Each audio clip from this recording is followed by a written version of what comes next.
من أعظم العلاجات ومن أعظم الأدوية هو اللجوء إلى الله سبحانه وتعالى والانطراح بين يديه. نعم. لا سيما في ثلث الليل الآخر وفي أوقات الإجابة يقوم هذا المعيون بين يدي الله ويظهر الانكسار ويظهر بل ويلح، لا يدعو فقط إنما يلح على الله بالدعاء ويكرر يا الله اشفني من كل عين وحسد.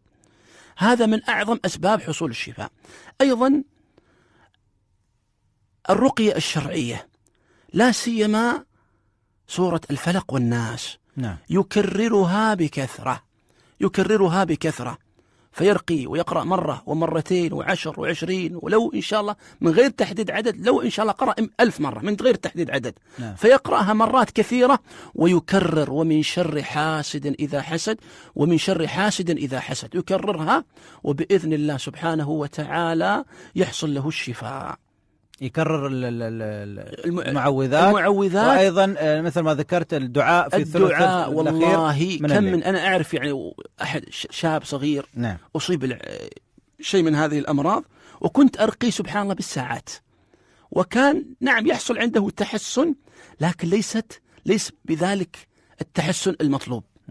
وسبحان الله إحدى المرات أخبرني ورأيت لله الحمد بادي عليه التحسن. قال أبشرك، ماذا فعلت؟ قال أغلقت على نفسي الباب وهو صغير، قال أغلقت على نفسي الباب وتوضأت وجلست على السجادة وأصلي وأدعو وألح على الله بالدعاء. قال حتى أحسست أن الغرفة امتلأت شياطين. قال وأنا أدعو وألح على الله بالدعاء ما أحسست إلا بحرارة شديدة تنتزع من جسد. يا الله. فوالله ما في أعظم، ليس بينك وبين الله أحد، ليس بينك وبين الله أحد، لا راقي ولا طبيب ولا أحد. الجأ إلى الله، انطرح بين يدي الله، انكسر بين يدي الله، حافظ على الطاعات، احذر المعاصي، عليك بالصبر.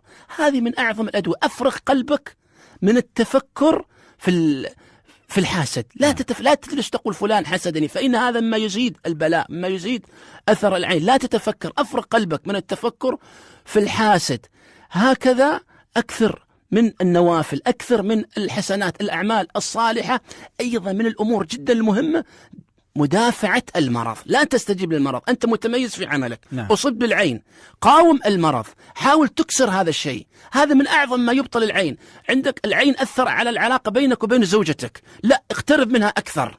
بل لذلك أعرف بعض حالات سحر التفريق وحالات العين الذي سبب تفريقا يحصل سبحان الله استفراغ، واعذروني، يحصل استفراغ أثناء الجماع.